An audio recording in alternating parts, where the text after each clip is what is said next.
No matter how hard we try to see, our vision will always be limited by the lens through which we're looking. If the lens won't focus, we might see the headlines, but we'll struggle to see the details and read the story that's beneath.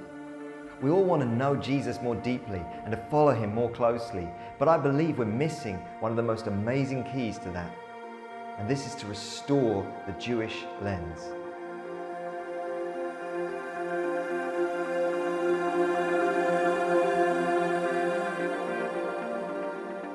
In the Jewish Jesus, we see how Jesus lived, thought and taught as a Jewish man. As we allow the layers of our traditions to be stripped away, we find that we can come to know Jesus like never before. Scriptures that had seemed obscure become clearer, stories that had seemed unfamiliar come alive, and even some verses that seemed difficult to understand, suddenly we can understand. As we do this, we can know Jesus more deeply and represent him more effectively.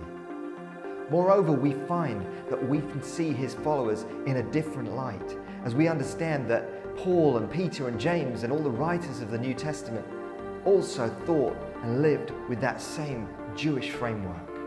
The whole Bible comes alive for us as we can reconnect the Old and New Testaments in a fresh way and see the continuity and flow between the two. Once we've restored our picture of the Jewish Jesus, we can also start to see his passion for the Jewish people and for the nation of Israel. We start to understand the ongoing purposes that he has for them and how we can be involved in that too as believers. Finally, we're also able to see the principles that Paul outlines for how Jewish and non-Jewish believers are called to live together in one community, living in unity but celebrating difference and distinction. This is not about tradition for tradition's sake. Rather, it's a liberating and fulfilling leap into the truth of who Jesus is and who we are called to be as individuals and as a church. I want to invite you to discover the Jewish Jesus.